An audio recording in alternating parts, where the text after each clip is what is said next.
Profesjonalną karierę sportowca zacząłeś bardzo dawno temu.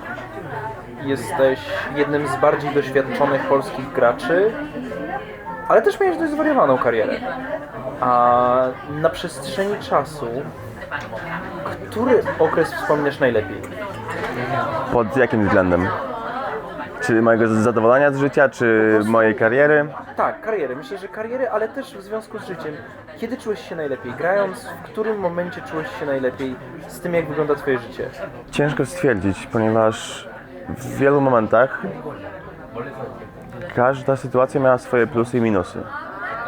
Najbardziej takie szczęście codzienne miałem w drużynach, w których czułem się najwygodniej, ale to nie było w LEC, nie było na Worldsach, to było w IHG i jak byłem Fnatic Academy. To było bardziej, może nawet nie luźniej, bo też pracowałem tak ciężko, tak jak grałem w LEC, ale atmosfera była inna. Z ludźmi, po prostu z osoby, z którymi wtedy grałem, strasznie się dogadywaliśmy. Z chłopakami z Fnatic Academy mam stały kontakt, tak samo z IHG. Zawsze jak się widzimy, to wspominamy stare, dobre czasy i jesteśmy po prostu do końca życia takimi, wiesz, przyjaciółmi, znajomymi. Coś nas wtedy połączyło i to było fajne. Aczkolwiek ja jestem osobą, która jest bardzo ambitna, więc jeżeli chodzi o takie bycie fulfilled, to jak byłem z Vitality na Worldsach, albo jak byłem w G2, jak wygrałem Europę, bo dla mnie to było takie milestone do osiągnięcia, które to było najszczęśliwsze momenty w moim życiu. Jak wygrałem z Splita z G2, a następnie jak się zakwalifikowałem na Worldsy. Czułem takie wypełnienie, takie, że coś osiągnąłem i że ta ciężka praca i te poświęcenia były tego warte. Gdybyś miał wybrać w swojej karierze moment, który się nie wydarzy, wygranie splitu z G2, czy cała przygoda z Fnatic Academy, poznanie tych ludzi, zbudowanie tych relacji, co wybierasz? Jedna z tych rzeczy się nie dzieje. Jedną wybierasz i rzeczywiście się wydarzyła, druga po prostu nagle jakby się nie wydarzyła. Gdybyś miał wybrać, co byś wybrał? Jak bardzo myślę, że cenię sobie szczęście więcej niż osiągnięcia, to wybrałbym wygranie Splita z G2, bo to też jednak było przyjemne i to jest coś, co nie zapomnę do końca życia. Chłopaków z Fnatic Academy też nie zapomnę do końca życia, ale ten jak jest coś innego być na scenie, gdzie masz tam z 10 tysięcy ludzi dookoła, którzy się cieszą z tego, jak jesteś dobry w czymś. Więc to jest naprawdę uczucie, które ciągnie mnie cały czas, żeby grać, żeby się nie poddawać. Jak to jest być profesjonalnym graczem? To jest specyficzna robota, bo też wiele osób w ogóle nie uważa tego za robotę.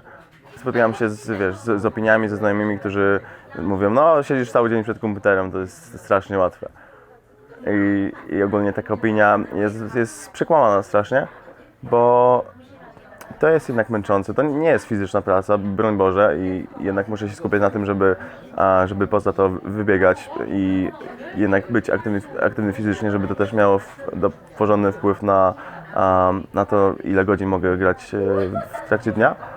Ale jestem bardzo zadowolony z tego, kim jestem, gdzie jestem i czym się zajmuję.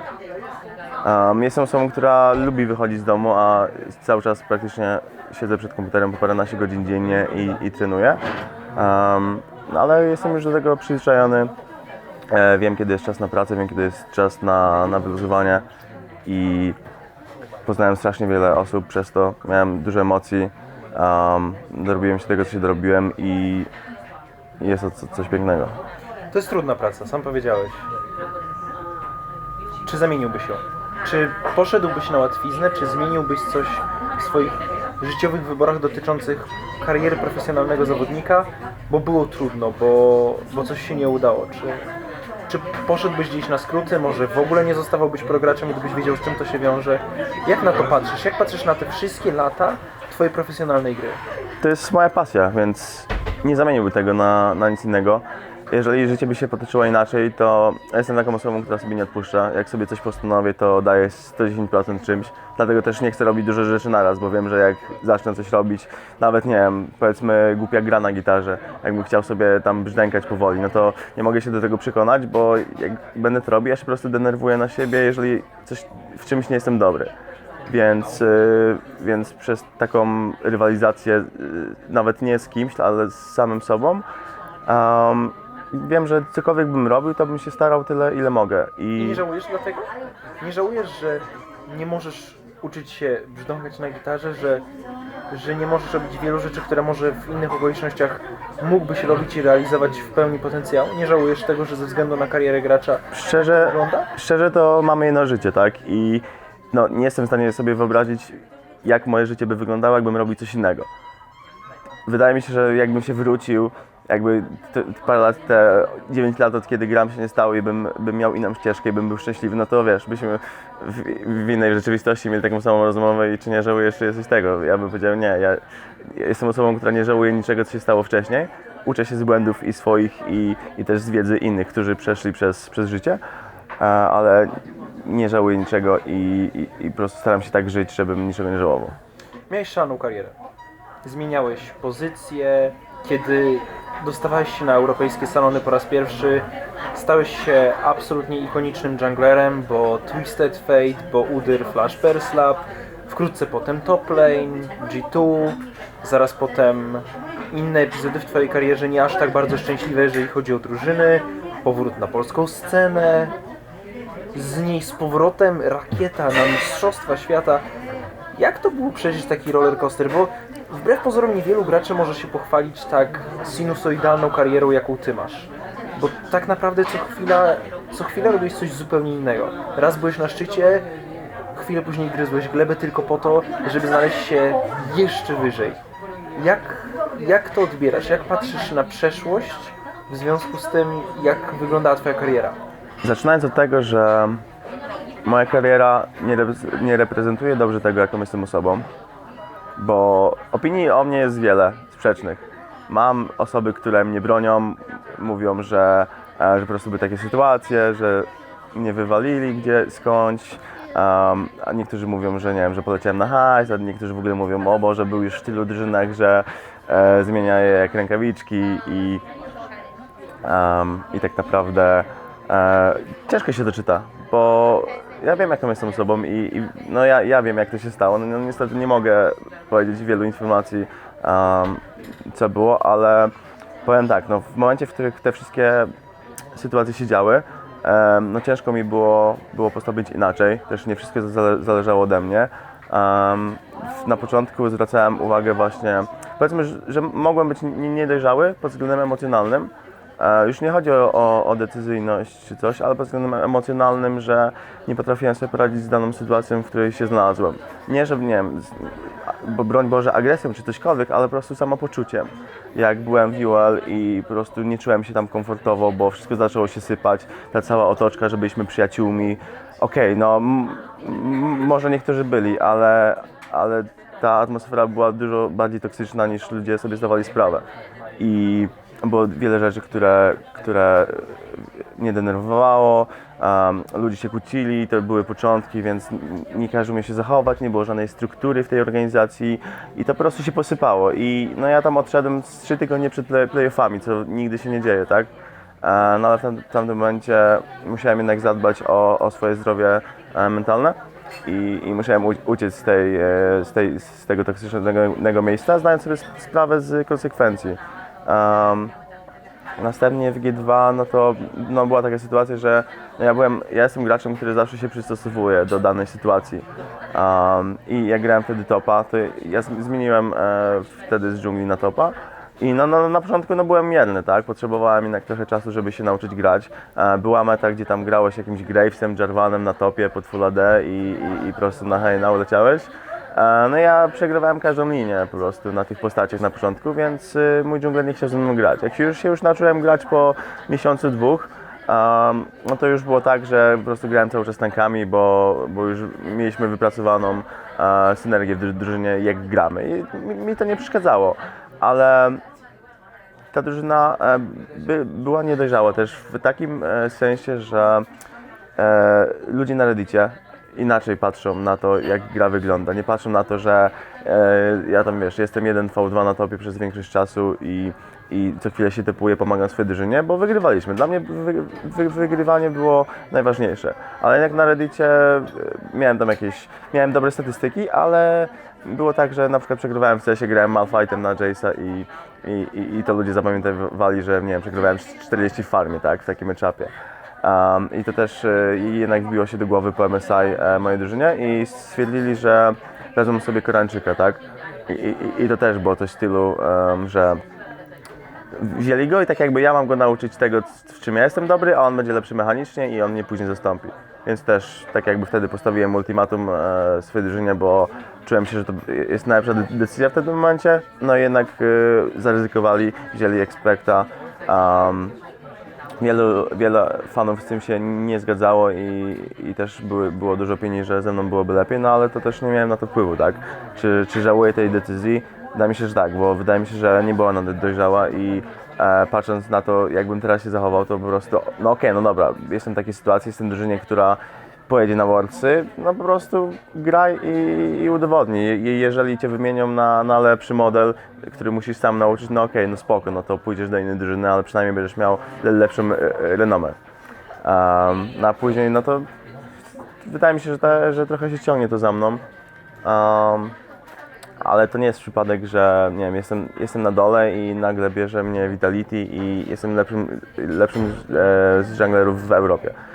Niektórzy uważali, że za najlepszego. Chciałbym, żebyśmy trochę więcej o tym porozmawiali, bo to jest dla mnie jedna z najbardziej takich szalonych przygód, jakie chyba może mieć sportowiec, gdzie grasz w lidze regionalnej, grasz w rozgrywkach w stosunku do ówcześnie LCS-a bardzo podrzędnych, bo to jakieś, wiesz, ESLMP czy coś takiego, no w stosunku do LCS to było coś naprawdę marginalnego. I drużyna decyduje się na twój udział po EU Masters w Vitality i chwilę potem idziesz na Worldsy. Jak to było wyskoczyć z polskiej sceny naprawdę jak na trampolinie i dotrzeć na sam szczyt, bo to była super przygoda dla nas, dla widzów. Jakie to było dla Ciebie? Ja zawsze jestem pewny swoich umiejętności, bo inaczej bym nie grał, więc jak grałem na polskiej scenie, no to poziomem odstawałem od swojej konkurencji, dlatego wygrywaliśmy wszystko, tam jeden turniej, nawet jednej mapy nie oddaliśmy. I pokazaliśmy się z dobrej strony na EU Masters, więc jak niby mieliśmy przerwę, ja nie miałem przerwy, ja cały czas trenowałem na solo queue, właśnie czekając na, nawet jeżeli była może mała szansa, czekając na to, że jakaś drużyna mnie weźmie. I tak się stało. Ja tak naprawdę byłem gotowy, że ktoś do mnie napisze. Yamato do mnie napisał i napisał do mnie we wtorek, w środę rozmawialiśmy, a w piątek już się dogadaliśmy, w sobotę byłem w Gaming House. To była w miarę szybka akcja.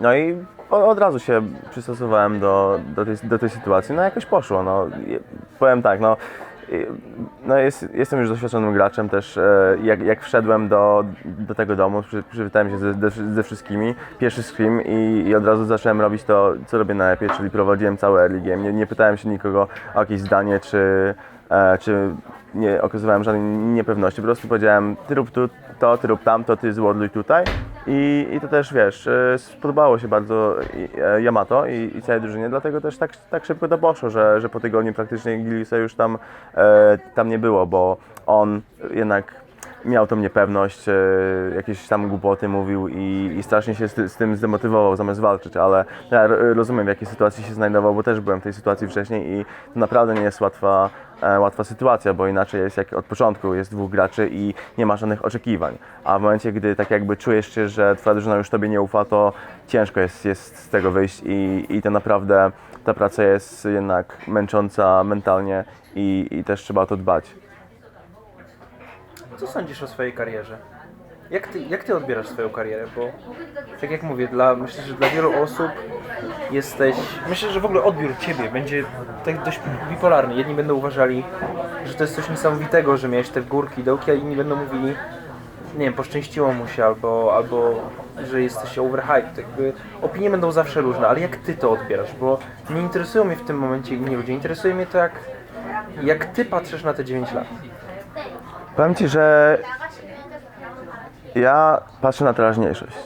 Ja jestem fanem nurtu, stoicyzmu i wiem, że zdaję sobie sprawę, na które rzeczy ja mam wpływ, a na które nie mam. Na które nie mam wpływu, po prostu się nimi staram nie przejmować, zazwyczaj mi to wychodzi. Na które mam wpływ, to wiem, że co powinienem zrobić i dążę do tego, żeby jednak te rzeczy robić, tak? No moja kariera była bardzo zawiła i dużo osiągnąłem, ale dla mnie to nie jest wystarczające, to na pewno. Mi ciężko sobie wyobrazić, jak ludzie na mnie patrzą, bo też są sprzeczne opinie. Niektórzy patrzą na mnie, na jakąś ikonę e-sportu i że zrobiłem to, co zrobiłem i byłem super i szkoda, że tak moja kariera wygląda. Niektórzy mówią, no nigdy nie był dobry i mi tak naprawdę ciężko stwierdzić. Ja po prostu wiem, że w tym momencie dalej jestem dobry i wiem, że wrócę. Nie wiem kiedy, no, wydaje mi się, że na lato, ale wiem, że wrócę. I wydaje mi się, że na koniec dnia, jak będę już dziadkiem i siądę sobie przy ognisku i będę opowiadał wnukom, to wiem, że będę zadowolony ze swojego życia i będę miał co opowiadać.